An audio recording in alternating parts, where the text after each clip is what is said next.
The night was like a torn black silk, weighing heavily upon every inch of the Duke of Ashton's estate. Rainwater trickled from the mouths of the carved gargoyles along the eaves, striking the cobblestone pavement and sending up a fine spray. The carriage wheels ground over the wet gravel path, producing a dull, oppressive sound. The estate gates stood wide open, and the torches flickered wildly in the night breeze, stretching the shadows of the servants, standing on either side of the porch, into long distorted shapes. Elena stood behind the window of her second-floor study, digging her fingers into the palm of her hand until it stung. She saw the carriage. Of course, she recognized it, the jet-black body, the golden falcon crest of the Ashton family inlaid on the doors. It was Duke Renard's personal carriage. But tonight, he wasn't alone inside. When the door opened, Leonard stepped out first. He looked as stern as a marble statue as always, his black military-style evening coat immaculate and wrinkled, free, dark gold cufflinks glinting in the firelight. He didn't even glance up at the manor house. He simply turned and reached into the carriage. Then, a woman's hand rested in his palm. Her fingers were slender, her skin so pale, it was almost translucent, and a delicate moonstone bracelet on her wrist cast a cool glow in the dim light of the rainy night. The woman leaned out of the carriage. Thick, chestnut-colored curls cascaded over her shoulders, and she was wrapped in a deep purple velvet cloak. Her face was half hidden in the shadow of her hood, yet even through the curtain of rain, the glass, and the distance of 2 full stories, Elena could clearly make out the curve of her chin, delicate, petite, and bearing a certain innate pride. Renard held her hand, as if it were a priceless treasure. He even tucked the collar of her cloak around her neck, afraid the rain might splash onto her. That gesture was like a thin-bladed dagger, piercing Elena's chest with a light touch, then twisting in slowly, inch by inch. She didn't know how long she had stood there by the window. She only remembered the blood seeping from where her finger had been pinched, a sticky warmth spreading from the palm of her hand, like a silent reminder of just how ridiculous everything had been over the past 4 years. Footsteps echoed from the staircase. Not just one person's footsteps. The steady, heavy thud of military boots belonged to Leonard. The other, the light, delicate click of high heels, belonged to that woman. Elena didn't move. She didn't even turn around. She simply tucked her bleeding hand quietly into the folds of her skirt. The study door swung open behind her, bringing in a damp, cold breeze and the faint scent of irises. Elena. Renard's voice was as deep and cold as ever, devoid of any unnecessary emotion. He called her name as if taking inventory of a long-forgotten piece of furniture. Elena finally turned around. There were no tears on her face, no anger, not even a look of accusation. Her expression was so calm it bordered on emptiness, like a pool of stagnant water frozen solid. Her gaze swept past Renard's face and settled on the woman standing beside him. Up close, this woman was indeed beautiful, not the gentle, harmless kind of beauty, but a sharp, refined, and aggressive kind. Her eyes were a pale gray, like the sky after rain. And at that moment, with a half-smile, she calmly surveyed the study, the heavy ancient tomes on the bookshelves, the portraits of past dukes hanging on the walls, and finally she fixed her gaze on Elena. There was no trace of reverence in that gaze, not even the most basic courtesy. There was only scrutiny, and a hint of undisguised contempt. "This is Miss Violet de l'Amour." Leonard's voice was flat and matter, of fact, as if stating the most ordinary of facts. "Starting tonight, she will be staying in the Rose Suite in the East Wing." The Rose Suite. Elena's eyelashes finally fluttered. That suite was the brightest and most lavishly decorated room in the entire estate, the traditional residence of the duchesses. In her first year after marrying into the Ashton family, she had once mustered the courage to ask Leonard if she could move in there. How had Renard responded back then? Without even looking up, He had continued flipping through the military documents in his hands and coldly dismissed her with, "That is not a place for you to live." For 4 years, she had lived in the most secluded guest room in the West Wing. The window faced the estate's cemetery. Every morning when she opened it, all she saw were grayish, white tombstones and withered yew trees. And now, a woman who had only set foot in the estate tonight had moved straight into the rose suite. "I understand," Elena heard her voice squeeze out of her throat, dry, hoarse, yet so calm it felt foreign even to her. "Is there anything else I need to do?" Renard seemed somewhat taken aback by her reaction. He furrowed his brow slightly, his deep blue eyes lingering on her face for a moment, as if searching for something: anger, tears, hysteria, any of the emotional outbursts he had anticipated. But he found nothing, and so that hint of surprise was quickly overshadowed by his usual cold detachment. "No," he said, "but remember, Miss Violet is not a servant. She is a distinguished guest at Ashton Manor." Elena finished his sentence for him, her tone even, a faint smile curving her lips. "I understand, Your Grace. If there is nothing else, I shall take my leave." She did not wait for his reply. Lifting her skirt as she passed by him and walked down the corridor toward the West Wing. Her steps were steady, her back held straight, just as a proper duchess should be. Yet only she knew that the hand hidden beneath her skirt was trembling uncontrollably. The wounds on her palm, dug by her fingernails, were rubbed raw by the fabric, and with every heartbeat, a sharp pain shot through her. The candlelight flickered on both sides of the corridor, casting her shadow on the wall, a long, slender line, standing all alone. She walked past the banquet hall, past the library, and past the gallery, hung with portraits of the dukes of generations past. The men in those portraits all bore faces similar to Leonard's. The same dark brow ridges, the same cold, hard jawline, the same bottomless eyes. The men of the Ashton family, generation after generation, were like blades cast from the same mold, cold, sharp, and unapproachable. Elena stopped in front of the fourth portrait. It was Renard's father, the late Duke Edmund Ashton. In the portrait, he wore a dark gray military uniform, his chest adorned with medals, his left hand resting on the hilt of a long sword. His eyes were identical to Renard's, cold, scrutinizing, and utterly aloof. Elena remembered it clearly. 4 years ago, it was those very eyes that had looked at her one last time from his sickbed, before he pressed the Duke's seal into her hand with his emaciated fingers and spoke a sentence she had carried with her for 4 long years. "Watch over him for me. There is a curse in the blood of the Ashton family. Don't let him become like his grandfather." She had been too young back then, an 18-year-old girl, freshly plucked from a convent school and naively dragged by her father into a marriage of convenience, becoming the wife of Leonard Ashton. She didn't understand what the old Duke meant by curse, nor did she know why a flicker of fear had crossed the old man's clouded eyes as he uttered those 2 words. All she knew was that by the time she tried to ask for clarification, old Edmund had already breathed his last.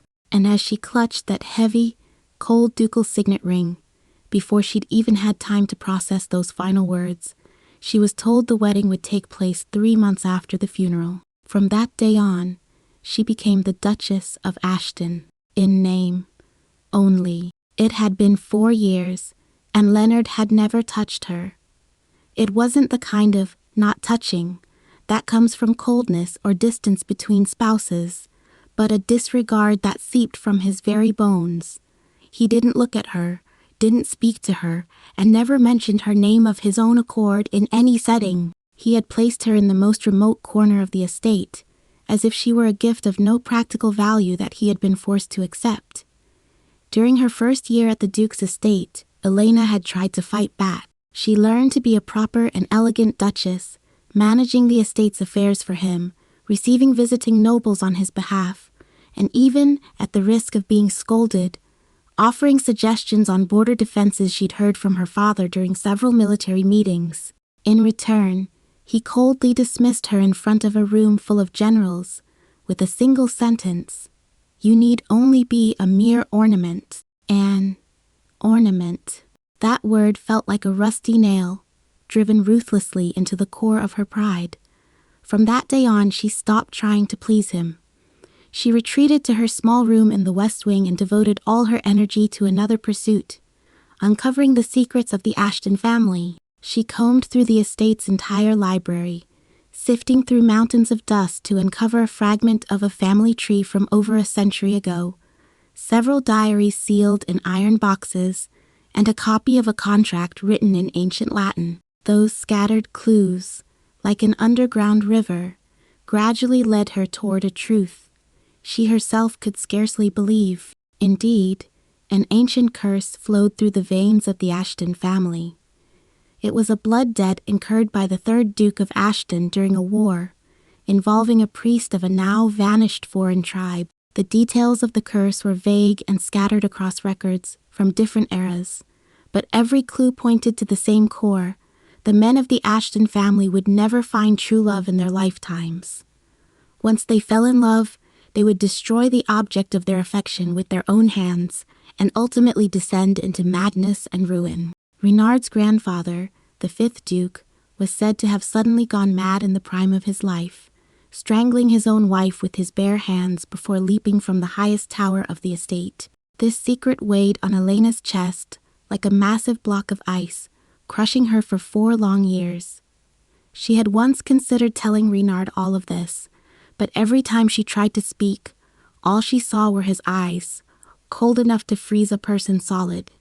And that face that always seemed to say, "Don't come near me." She told herself to wait a little longer, to wait until she found a way to break the curse, until he melted that hard shell of ice just a little even, if only a little, and then she would tell him everything. But what she got instead was tonight's carriage. It was the moonstone bracelet on that woman's wrist. It was the sight of him standing in the rain, pulling a cloak tightly around a stranger, a gesture so tender it was almost blinding. Enough. Enough already. Elena pushed open the door to the West Wing guest room, shut it behind her, and slid down to sit against the doorframe. Her skirt spread out across the floor like a withered white camellia. She looked down at the wound in the palm of her hand, still oozing blood, and stared at it for a long time before suddenly smiling. The smile was light and faint, like a single snowflake falling onto ice in the dead of night. Silent and still, she stood up, walked to the dressing table, and pulled open the bottom drawer. The bottom of the drawer was lined with velvet, and beneath the velvet lay a small iron box. She opened the box to find a silver seal, lying quietly inside, the coat of arms of the Duke of Ashton, a design of a falcon and a crossed sword, surrounded by a relief of thorns and roses. Old Edmund had placed this seal in her hands 4 years ago. It represented the Ashton family seat in the Imperial Council, the sovereignty over an entire region, and the ownership of every brick and stone, every treasure, and every servant within this estate. For 4 years, she had guarded it with the utmost care, more so than she would her own life. For she always felt she owed old Edmund an explanation to the old man who, from his sick bed, had entrusted the family to her with his final breath. But now, she understood. This estate had never belonged to her, nor had this seal ever been hers. She was merely an outsider entrusted with keeping things safe, a shadow that was neither needed, nor seen, nor acknowledged. She pulled a sheet of parchment from a drawer, then took a quill from the penholder, dipped it in ink, and leaned over the dressing table to write. Her handwriting was neat, not a single stroke trembled, as composed as if she were copying the most ordinary of documents. To His Grace, the Duke of Renard Ashton, the Duke's seal is hereby returned in good condition. May the Ashton family forever retain its glory, and may you and Miss Violet enjoy a lifetime of happiness together. 4 years of marriage have passed as swiftly as dew and lightning. I now take my leave of my own accord. We owe each other nothing. Elena Gray. She did not sign Ashton, but only her maiden name. Setting down the quill, she folded the parchment and placed it, along with the seal, into a velvet pouch. Then she stood up, opened the wardrobe, and pulled out from the very back a plain gray cloak, the one she had worn when she married into the estate. 4 years had passed, yet she had never brought herself to throw it away. She draped the cloak over her shoulders, tied the sash, and fished a small leather pouch, one she'd prepared long ago, from a hidden compartment at the bottom of the wardrobe. Inside the pouch was the little money she'd secretly saved over the years. Not much, but enough to buy a carriage ticket to the border town. She pushed open the window. The rain was still falling, and a cold wind carrying the scent of earth and wet grass swept in. Below the window lay the low wall on the west side of the estate. Beyond it ran a narrow gravel path leading straight to the village at the foot of the mountain. She could find her way along that path with her eyes closed. For the past 4 years, whenever she felt suffocated in this ice chamber, like a state, she would climb over the wall alone in the dead of night and walk along that path for miles and miles until she could see the lights at the foot of the mountain. Tonight, she would not turn back. Tonight, she would walk out and never return. She tied the leather pouch to her waist, braced her hands against the windowsill, and swung herself onto the ledge. The rain instantly soaked her hair and cloak, sending a shiver down her spine. But she didn't hesitate. Bending low, she clung to a protruding stone with one hand and gripped the edge of the window frame with the other, sliding down the wall as nimbly as a gray cat. Her feet touched the wet, slippery grass with a soft thud. Then she straightened up, pulled the hood of her cloak tight, and walked toward the low wall without looking back. Just as her figure was about to vanish into the curtain of rain, the curtains in the study on the second floor of the manor house were suddenly yanked open. Renard stood at the window, the wine glass in his hand, frozen mid-air, his expression darkening in an instant. He watched as that slender, gray figure scaled the low wall and vanished into the vast night like smoke scattered by the wind.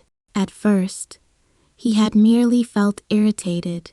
After settling Violet into the rose suite, he returned alone to his study, poured himself half a glass of whiskey, and stood by the window listening to the rain, trying to quell the vague, indescribable restlessness in his mind. He was not one to be swayed by his emotions, not on the battlefield, not in the heated debates of Parliament, and not even when facing the royal family's probing questions laced with hidden danger. But tonight was different. From the moment he stepped through the estate's gates, a subtle, sharp sense of unease had been creeping into his very bones.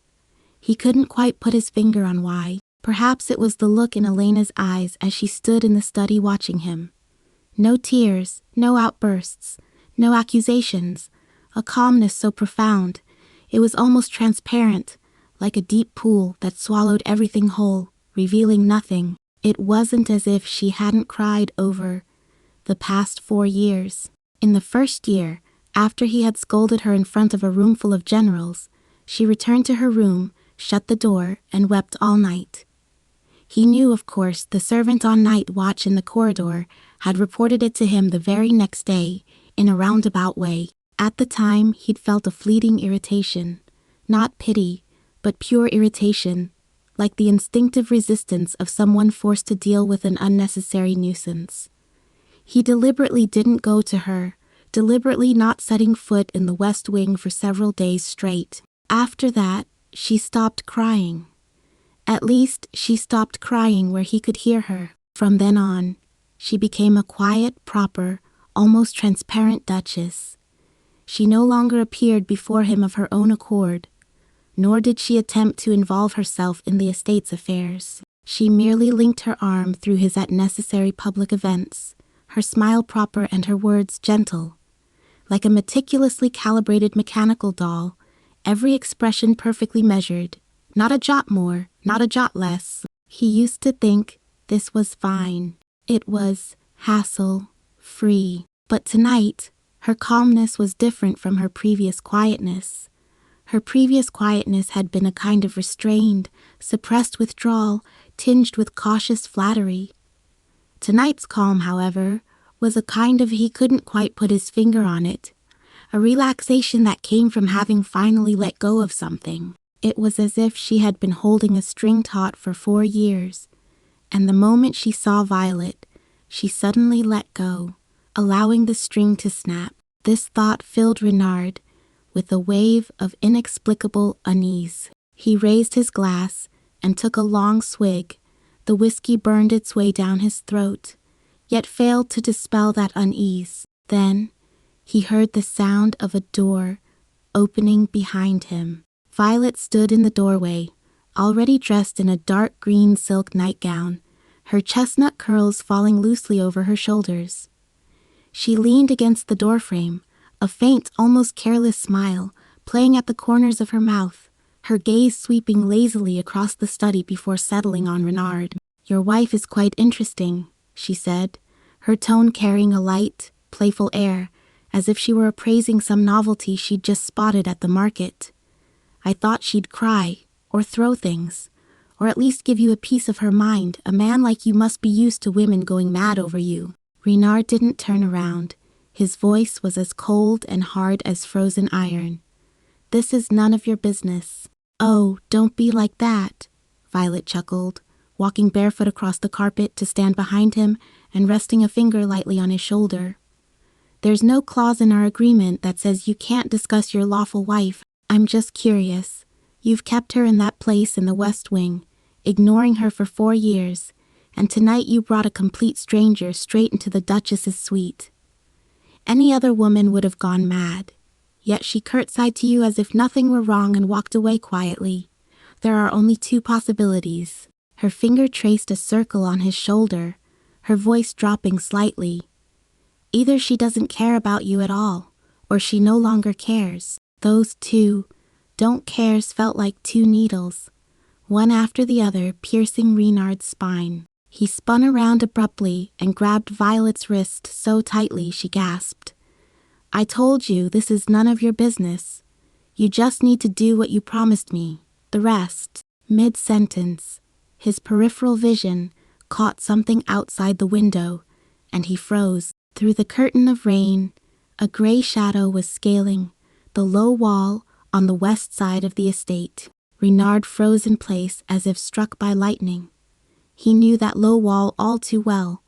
The western wing of Ashton Manor's perimeter wall was so old that the bricks had crumbled away, leaving only a narrow section along the edge barely wide enough for a person to climb. Fewer than 3 people in the entire estate knew about that gap. One was the old butler in charge of the estate's repairs. One was himself, and the other, Elena. He had once caught her climbing over the wall late at night as she was leaving the estate. It was 2 years after their marriage.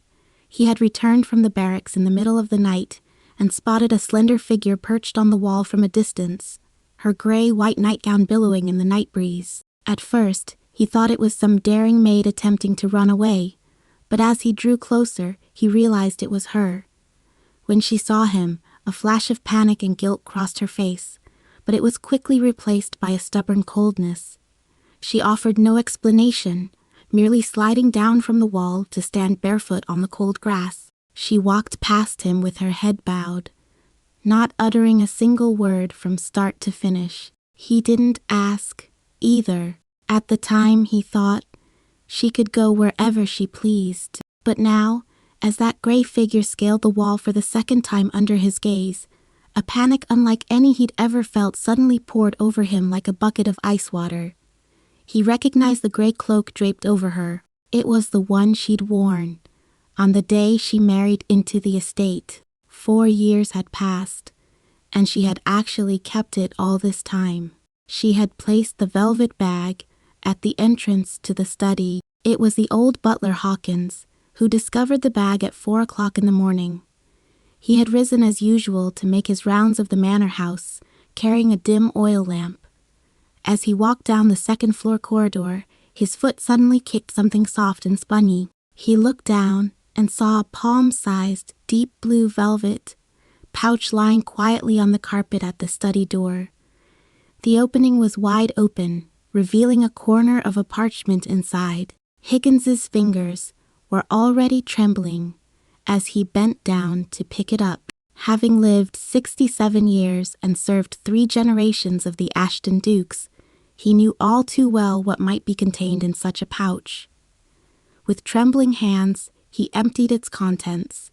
The parchment slid to the floor, revealing the heavy silver seal beneath. The coat of arms, featuring a falcon and a long sword, glinted coldly in the glow of the oil lamp. In an instant, all color drained from Hawkins' face. Disregarding protocol, he practically burst through the study door.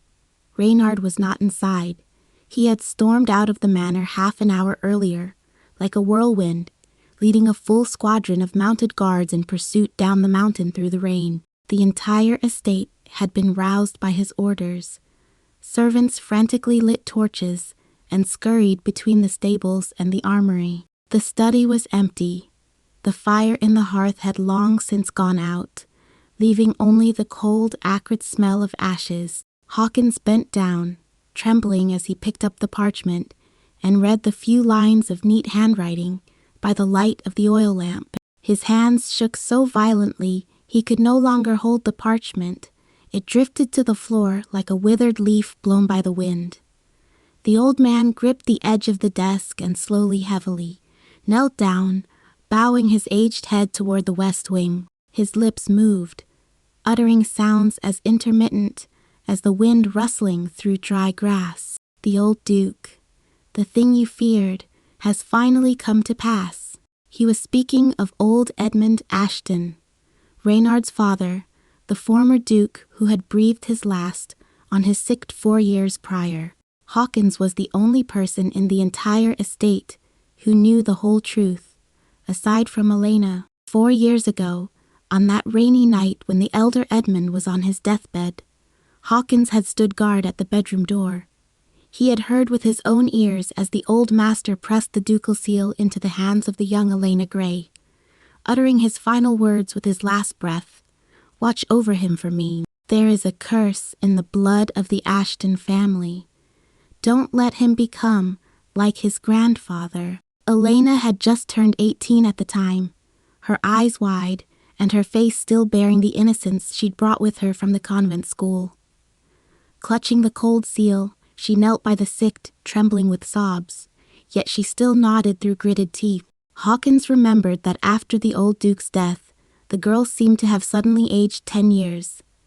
In the 3 months leading up to the wedding, she shut herself away in the library, poring over the family's fragmented manuscripts from the past century without sleep or rest. One late night, when Hawkins brought her tea, he found her asleep with her head on the desk, a yellowed parchment pressed beneath her elbow.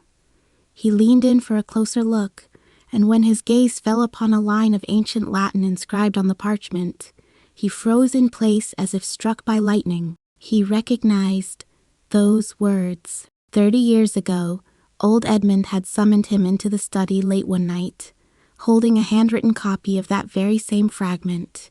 Behind the closed door, the two of them had spoken for the entire night.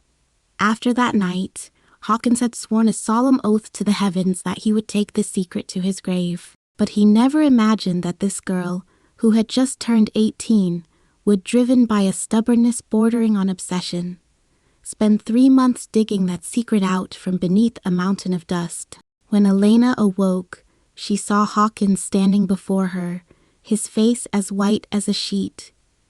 They exchanged a single glance, and everything became clear. From that day on, she became the only person in the manor who knew the truth behind the Ashton family's curse, aside from Hawkins. But she knew more than Hawkins did. For over the next 4 years, she pieced together more fragments bit by bit. She found the tattered pages of the diary kept by the chaplain to the 3rd Duke of Ashton. She found the blood-stained curse prayer left by the priest of the exterminated tribe as he burned at the stake. She even found the final letter the fifth Duke wrote to his wife before he lost his mind. The letter had been locked in an iron box in the manor's cellar, sealed with wax bearing the Ashton family crest, and had not been opened for over a century. When Elena broke the seal, the edge of the rusty iron box sliced a long gash across her finger.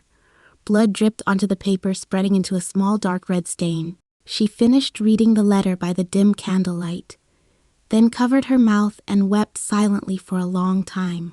The handwriting on the letter was scrawled and frantic.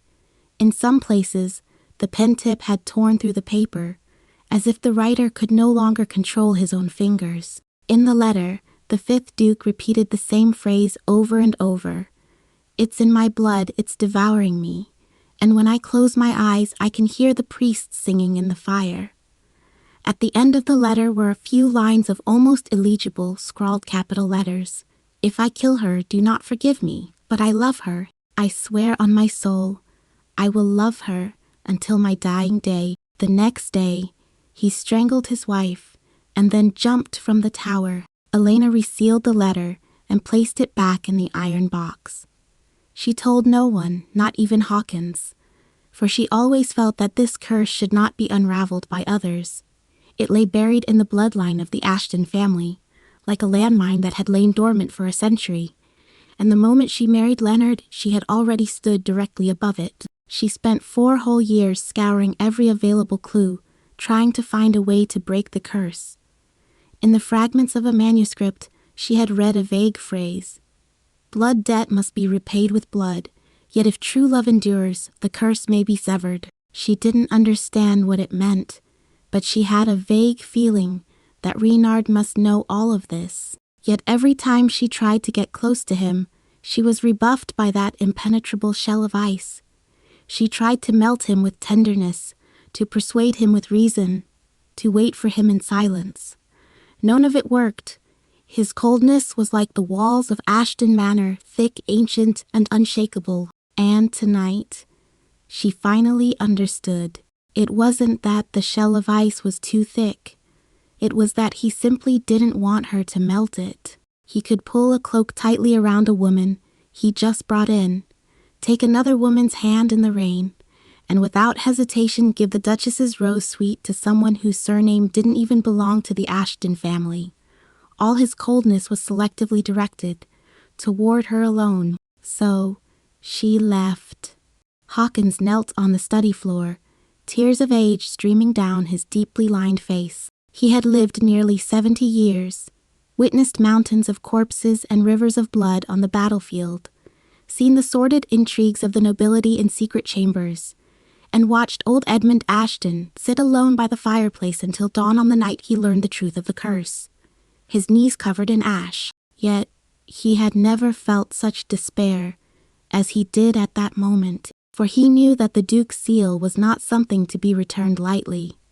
It represented the Ashton family's seat in the Imperial Council, the legitimacy of their rule over the entire duchy, and the authority to command 3,000 private soldiers. Old Edmund had entrusted it to Elena all those years ago, not because she was Renard's wife, but because he had seen in this child a rare, resilient, and serene strength, a strength that the headstrong Renard lacked, and that he himself had gradually lost under the shadow of the curse. Old Edmund was taking a gamble. He was betting that this girl could find a way out before the curse completely consumed his son. And now, she had returned the seal. This meant she had conceded defeat. Or rather, she had given up. Hawkins trembled as he picked the parchment up from the floor, folded it neatly, and stuffed it into his pocket. He pushed himself up from the desk with difficulty, his aged fingers pressing so hard against the surface that the knuckles turned white. "We must find her," he muttered, his voice hoarse as an echo rising from the bottom of a parched well.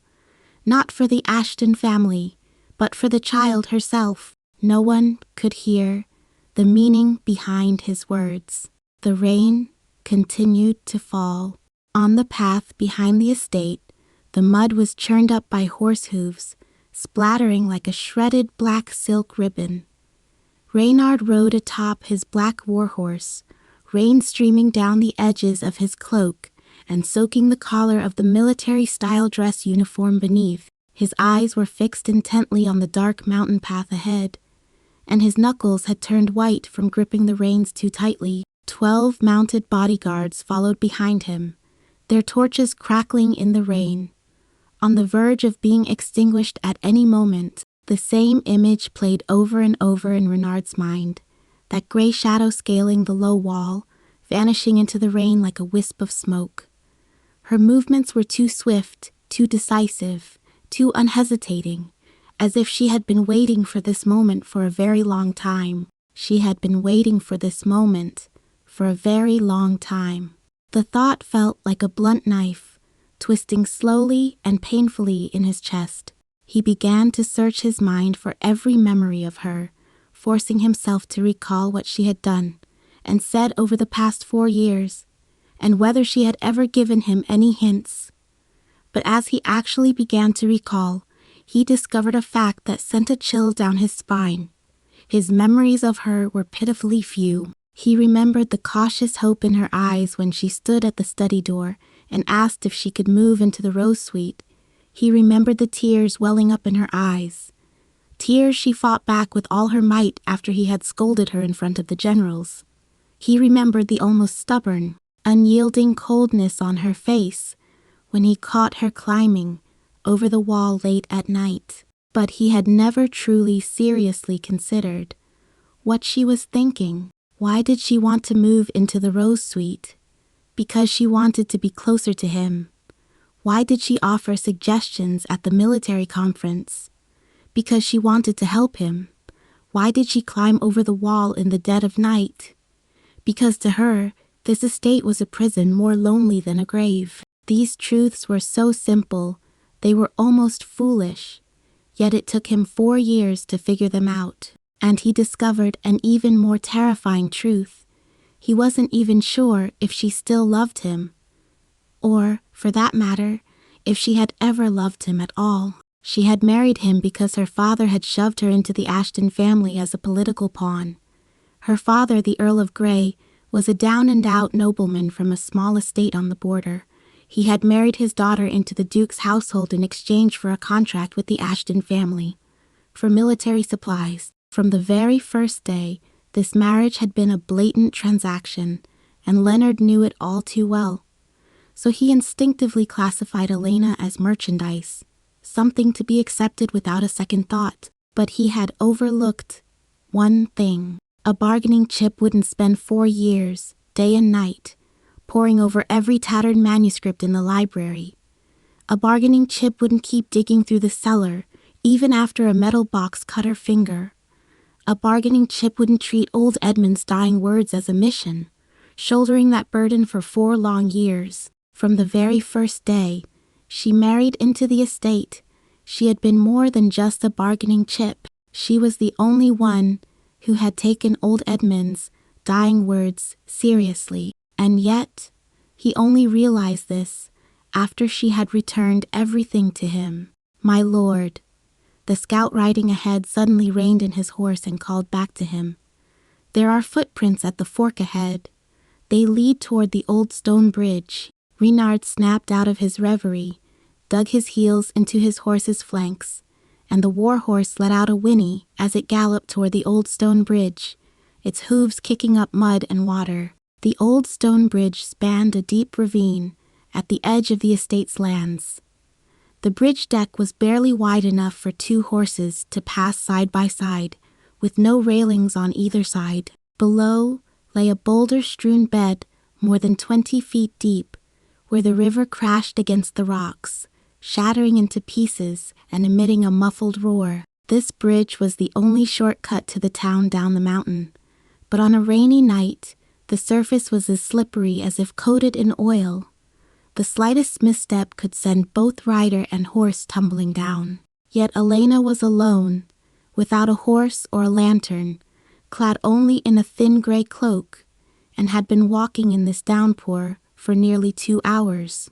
It was still uncertain whether she would even make it to the old stone bridge. In that instant, Leonard's heart skipped a beat, and an unfamiliar fear suddenly gripped his throat. He leaned forward and urged his warhorse to charge forward at a near-maddening speed, leaving the cavalry behind him more than a dozen horse. Lengths behind, the light of the torches stretched into blurry lines in the rainy night. He didn't even have time to think about what he was afraid of. Was he afraid she'd fall into a deep ravine? Afraid she'd run into bandits? Or afraid she'd just walk away and never look back? When he finally reached the old stone bridge, his warhorse suddenly reared up and neighed, coming to a halt. A figure stood in the center of the bridge. Her gray cloak flapped in the wind and rain. Her hood had been blown back, and her long, dark brown hair hung wet against her cheeks, making her face appear almost translucent. She stood right in the middle of the bridge, her back to him, staring motionless at the churning black water below. Renard rolled off his horse, his haste causing him to stumble slightly. The rain was so loud he had to raise his voice, almost growling her name. Elena. She turned around. Her pale face remained utterly expressionless. Rainwater trickled down her brow and the tip of her nose, and the look in her eyes was so calm it bordered on gentleness, as if she were looking at someone she had already bid farewell to. Then she spoke. Her voice was soft, so soft it was nearly drowned out by the rain, yet every word pierced his ears with clarity. "My Lord Duke, is there anything else?" she asked him, her tone as if inquiring about some trivial daily matter. "I have already returned the seal. The marriage contract is in the third drawer of the study. I have already signed my name. Once you have signed it, simply have a servant send it to the church for filing. If you find that troublesome, you may burn it outright.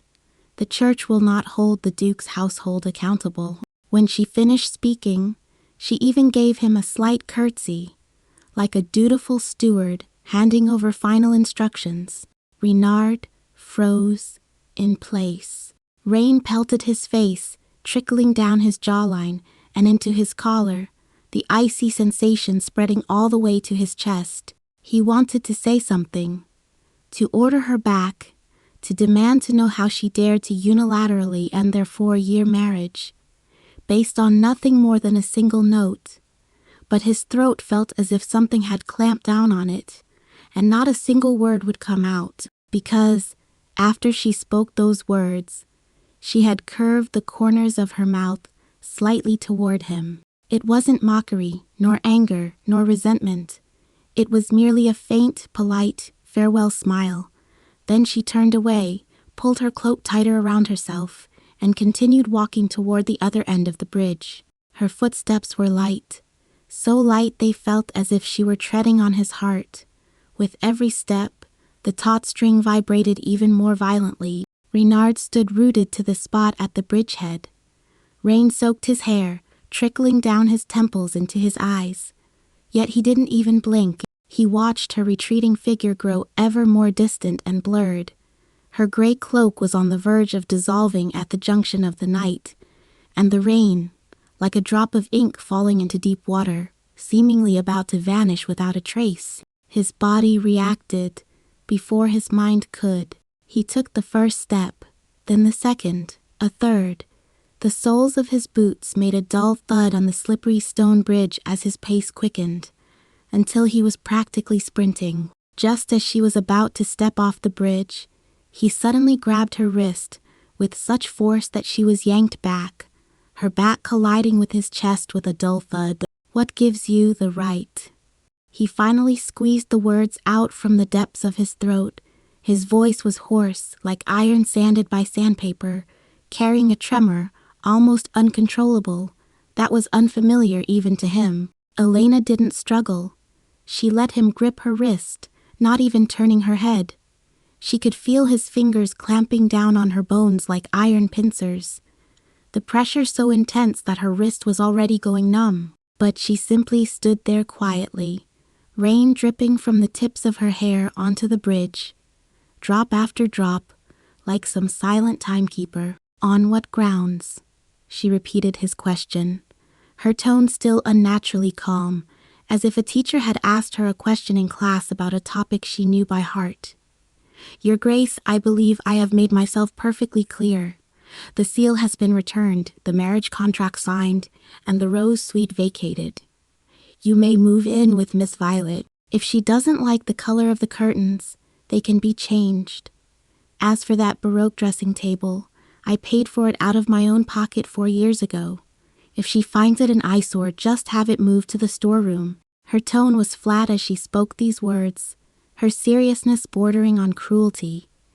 Every word was like a tiny needle, piercing precisely into a place in Renard's chest he thought had long since ceased to exist. That's not what I'm asking you, he said through clenched teeth, his voice low as a muffled thunderclap rumbling through a beast's throat. I'm asking you, what gives you the right? What gives you the right to marry into this family 4 years ago, and then just walk out whenever you please? She looked up at him, and a flicker of emotion finally appeared in her rain-drenched eyes.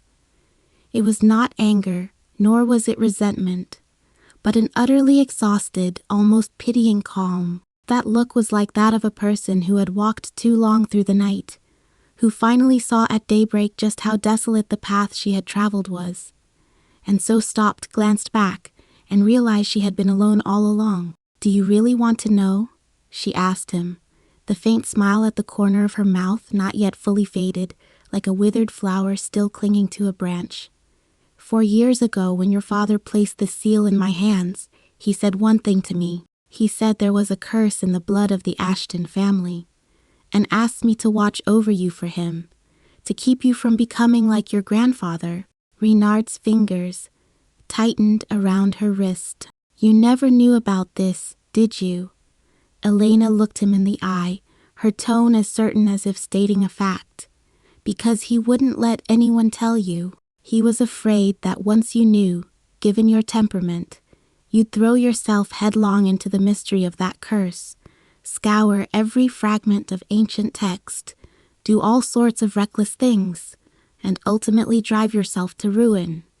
So he chose me. She smiled, a hint of self-mocking bitterness in her smile. He staked an 18-year-old girl on a gamble. He bet that I was stubborn enough to endure everything in the days after his death, to endure your indifference, to endure the loneliness of this estate, to endure the bloody secrets hidden in those fragments, for over a century until I found a way to break the curse. It took me 4 years to read every book in the library related to our family history, and to go through every locked iron box in the cellar. She paused, lowering her eyes, her voice suddenly growing very soft. Have you read the last letter the 5th Duke wrote to his wife? Renard's pupils contracted sharply. You don't have permission to enter the cellar. His voice was hoarse, almost inaudible. Those iron boxes. I pried them open with a hairpin. Elena cut him off, her tone as matter of fact as if she were discussing what she'd had for dinner that evening. I broke the seal, the wax crumbled, but the letter was still inside the box. If you want to see it, have Hawkins fetch it. It's written there in plain sight. He wrote that letter to his wife the night before he went mad. He said, it's in my blood, it's consuming me. And he said, if I kill her, don't forgive me. The last line reads, but I love her, I swear on my soul, I will love her until I die. As she spoke those final words, her voice finally trembled, ever so slightly. It wasn't out of fear. It was because, in that moment, she suddenly recalled every single lonely, late night over the past 4 years. Sitting alone in that guest room in the West Wing overlooking the cemetery, with rows of gravestones and withered yew trees outside the window, her hands resting on those yellowed, tattered volumes and the diaries riddled with wormholes, the candlelight flickering in the cold draft, seeping through the window cracks, casting a wavering glow on the portraits of the successive Dukes of Ashton on the wall. On those nights, she had thought over and over again about the same thing. If the curse were true, if the men of the Ashton family were destined to be incapable of love, and if, once they did fall in love, they would destroy the one they loved with their own hands. Then perhaps Renard's coldness had never been coldness to begin with. He was protecting her, in the only way he knew how. That thought sustained her for 4 long years. Every time he turned away with a cold expression, every time he ignored her in public, every time he said, "You need only be a decoration," in that tone that could freeze a person to the bone. She told herself in her heart, he wasn't indifferent, he simply dared not care. But she waited 4 years, and what she received was not the day he let down his guard. It was him, holding another woman's hand, walking into the estate she had guarded for him for 4 years. I told myself that you wouldn't let me stay in the Rose Suite because you didn't want me too close to you. You wouldn't speak to me because you were afraid that once you opened your mouth, you'd lose control. You never touched me after the wedding because you knew the curse feared most, that you might actually fall in love. Her voice began to tremble, but she gritted her teeth and finished every word. I've been making excuses for you for 4 years. For every cold gesture, I found a reason that would let you sleep soundly. But tonight, standing behind the study window, I saw you take that woman's hand as you stepped down from the carriage. You tucked her cloak around her. You gave her the Rose Suite to stay in. She paused, took a deep breath, and rain poured into her mouth, so cold it made her throat tighten. Tell me, were those things the curse forcing you to do as well? Renard's face was as white as a sheet in the curtain of rain. His lips twitched as if to speak, but something seemed to be choking him, and no sound came out. The fingers gripping her wrist didn't loosen, but the pressure had changed. It was no longer control, but a desperate clinging, like a drowning man grasping a piece of driftwood. Elena waited 5 seconds, but received no answer, so she gently pried his fingers apart, one by one. Her movements were slow, imbued with a ritualistic resolve. With every finger she released, another of the hope she'd accumulated over the past 4 years was extinguished. He was clutching the last finger so tightly that she couldn't pry it open after 2 attempts. She stopped, looked up at him, and said, "Renard." For the first time, she called him only by his name, without adding "Your Grace" or any other title of respect. Her voice was soft, like a flake of snow landing on a windowsill in the dead of night. 4 years ago, when your father entrusted the seal to me, I promised him I would watch over you. I have kept that promise. I traced the origin of the curse for you. It stems from the foreign tribe, annihilated by the 3rd Duke of Ashton during the border war. Their priest, burning at the stake, cast a blood oath, sacrificing the lives of his entire clan to curse every generation of the Ashton bloodline. I found a fragment of the priest's dying prayer. I translated the ancient Latin word by word, and it's locked in the 2nd drawer of the guest room in the West Wing.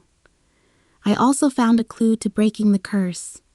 Blood debt must be repaid with blood, yet if true love endures, the curse may be broken. I've been pondering these 12 words for 3 whole years, and I still haven't fully figured them out. But what you need isn't for me to figure it out for you. What you need is someone by your side who gives you the courage to figure it out yourself. She pried open his last finger. Her wrist slipped from the palm of his hand, like water flowing through his fingers. I've been your shadow for 4 years. That's enough. She turned and walked toward the other end of the bridge. This time her steps were lighter and quicker than before, as if she had shed something so heavy it had nearly crushed her. Renard stood where he was, his hand still clenched in an empty grip, rain dripping steadily through his fingers. His mind went blank, so empty he could no longer hear the rain, and all he could hear was her tilting her head slightly after speaking those words, then leaving him with one final remark. "Oh, right. Your father once said something else, too. It took me all night to figure out what he meant. He said, if you ever become like your grandfather, if you fall truly in love, destroy the one you love with your own hands, and then jump from the tower. Don't let anyone stop you." Her figure grew fainter and fainter in the rain, yet her voice was as clear as if she were speaking right into his ear.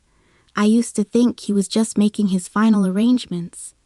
Now I realize he was telling me that a man like you, once you truly fall in love, is more dangerous than the curse itself." After saying this, she never looked back. The gray cloak flashed at the end of the bridge, then vanished into the darkness deep within the dense forest. Renard stood alone in the middle of the old stone bridge, like a stone statue drenched by the downpour.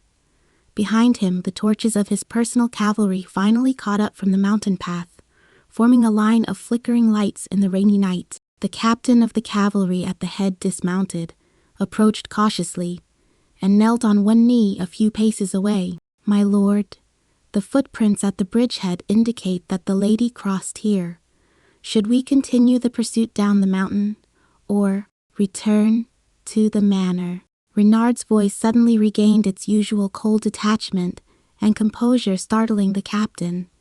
He looked up hesitantly, and by the light of the torches, saw the Duke's face exactly as it had been when they set out, stern-controlled, devoid of any superfluous emotion. Only he himself knew that the hand hanging at his side was still trembling. The captain of the cavalry dared not ask further and hurried to relay the order.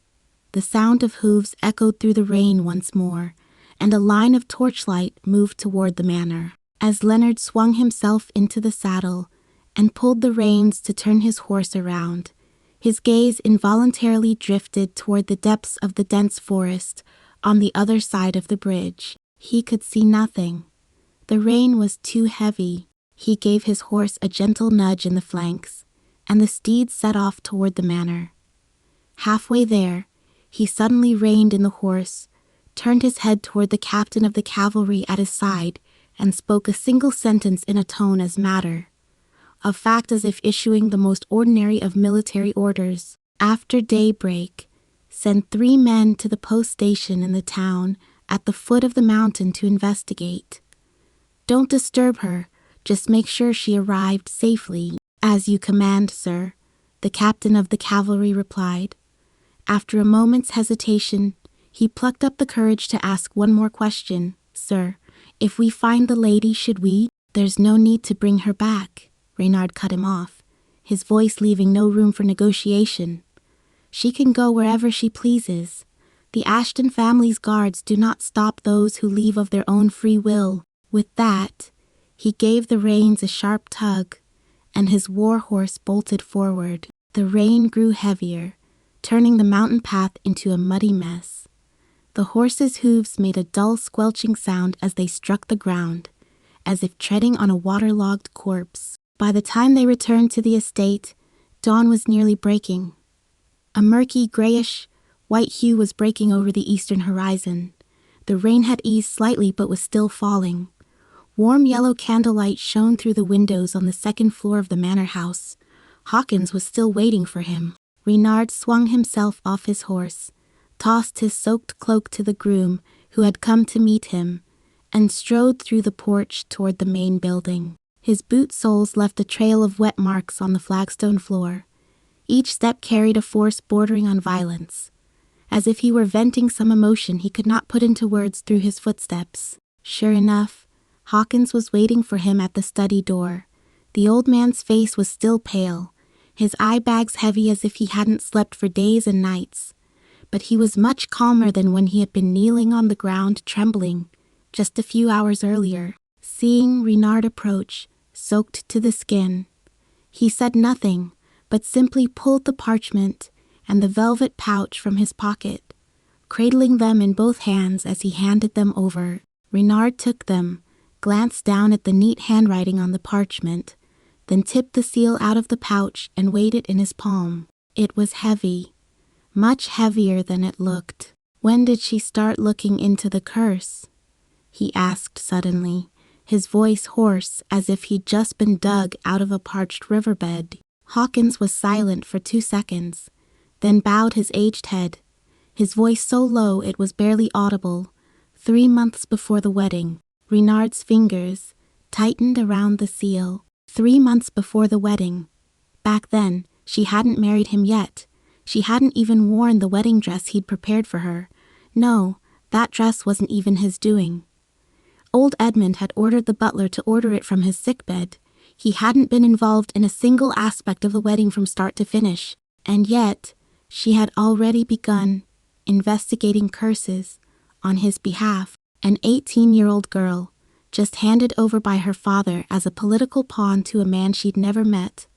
Before she'd even had time to process all the anxiety and fear that this marriage brought, she'd plunged headfirst into those bloody secrets buried for a century. What was she thinking? Had she ever been afraid? Had she ever sat amidst mountains of tattered manuscripts on those lonely late nights and asked herself, "Why am I doing this for a man I've barely even met?" "Go on." Leonard's voice was very low, as if squeezed from the depths of his chest. Hawkins took a deep breath, as if making a difficult decision. He walked to the far end of the study and retrieved an iron box from a hidden compartment behind the bookshelf, larger and older than the one Elena had pried open earlier. Its metal surface pitted with rust, the latch long since broken, secured only by a simple hemp cord. His hands trembling, he placed the tin box on the desk, opened the lid, and took out a stack of yellowed papers and several tattered parchment scrolls. These, his aged fingers brushed lightly over the papers, his voice hoarse as if it were dry wood sanded by sandpaper, are what the lady has painstakingly compiled page by page over the past 4 years. She unearthed nearly 200 original fragments from the library and the cellar, most in ancient Latin and the old imperial tongue. Some were so worm-eaten they were barely half a page. Others were so faded the writing could only be made out by holding them up to the sunlight. She translated them all into modern common, arranged them chronologically, and annotated the source and reliability of each clue. She revised that complete translation of the blood curse prayer 7 times. Renard's gaze fell upon the papers. The top one bore handwriting he knew all too well, neat, restrained, every stroke written with the utmost care, like a primary school student's calligraphy practice. It was Elena's handwriting. She had used ordinary iron gall ink and the cheapest scraps of parchment, likely purchased with her own money, without touching a single penny from the estate's accounts. He picked up the top sheet, his fingers unconsciously clenching the edge of the paper.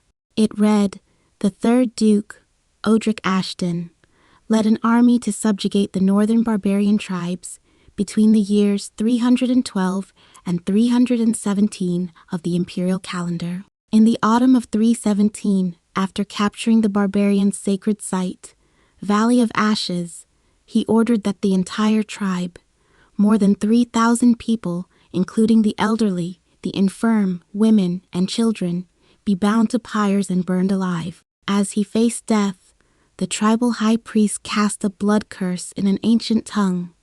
Details are provided in Appendix 3.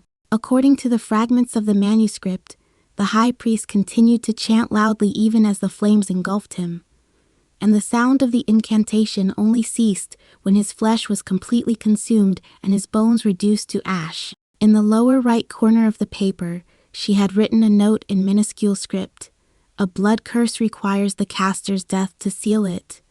The high priest chose to sacrifice himself by burning, making the curse irreversible. This is the most dangerous type of blood curse. Renard's eyelid twitched. He flipped the paper over. The back was densely covered with annotations. Some were word-for-word analyses of the original ancient Latin text. Others were comparisons between different versions of the fragments, and a few lines appeared to be her off. The cuff deduction. One line had been crossed out and rewritten 3 times, finally encircled by a hastily drawn circle with a large question mark beside it. Does the heart never dies imply that the cursed one must actively break through their emotional defenses? If so, then Lei must. The sentence remained unfinished. The pen tip had left a long ink streak on the paper, like a thought that had abruptly halted. Lei. That was him. In her annotations, she called him Lee. Not Your Grace, not Leonard, but a name imbued with a certain intimate closeness, one she would never use when facing him directly, Only during these late nights, alone at her desk amidst a pile of cold, tattered papers, did she dare to write down this name. Leonard stared at that unfinished sentence for a long time, so long that Hawkins couldn't help but glance up at him. The old man saw that his Grace's hand, clutching the paper, was trembling slightly, his knuckles turning an unnatural pale blue from the strain. "When did she start?" Leonard began, but his throat suddenly caught, as if something were stuck there. He clenched his back teeth to force the rest of the sentence out. "When did she start doing this alone?" Hawkins was silent for a long time. "She has never stopped, Your Grace," he finally said, his voice aged and heavy, like an old bronze bell being struck. "From 3 months before the wedding until now, not a single day has passed without her working. On the night following the late Duke's funeral 4 years ago, the lady remained alone in the library until dawn. The next morning, when I went to bring her tea, I found her asleep, her head resting on the desk, still clutching an uncapped quill. The ink had stained her entire palm black." Renard said nothing. He turned the parchment over and placed it back neatly inside the iron box. His movements were so gentle, they almost conveyed a sense of tenderness, a feeling he himself was not even aware of. Then he closed the lid of the box and turned to walk to the window. The rain was nearly over. The grayish-white light on the horizon was slowly brightening, casting a faint outline over the gravestones in the cemetery on the hill behind the estate. At the very center of that cemetery stood the tallest, most menacing black tombstone, the grave of Reginald Ashton, the 5th Duke. The monument was overgrown with dark green moss, and the inscription had been eroded by over a century of wind and rain until it was nearly illegible. But Reginald knew what was carved there. Once, when he was a child, he had sneaked into the cemetery and examined every tombstone. He remembered that the 5th Duke's inscription consisted of a single line. When he jumped, he held her name in his arms. Back then, he hadn't understood what that meant. Now, he did. "Hawkins," he said suddenly, his voice low yet tinged with an unprecedented, almost fragile hoarseness. "If my grandfather were still alive, what would he want to say to her?" Hawkins did not answer. He had no answer. A long, heavy silence fell over the study. Outside the window, the last torches on the estate were finally being replaced by the gathering light of day. Servants moved softly through the corridors, whispering and exchanging speculations about the previous night. The light in the rose suite flickered on and off. Violet had likely gone to sleep, or perhaps she hadn't slept at all, simply too disinclined to make a scene amid the chaos. Renard stood motionless by the window, like a statue nailed to the spot. His fingers still clenched the ducal seal. The cold silver had warmed slightly from his body heat, a very slight warmth, like a single spark falling on an iceberg, destined to be swallowed up in an instant. But he felt it. He felt it clearly. Behind him, inside the iron box on the desk, the unfinished sentence Elena had left lay quietly on the parchment. The character Lei Li, hastily circled, looked like a tiny scar etched into the paper. He hadn't seen the end of that sentence. But as for that question mark, he already knew the answer.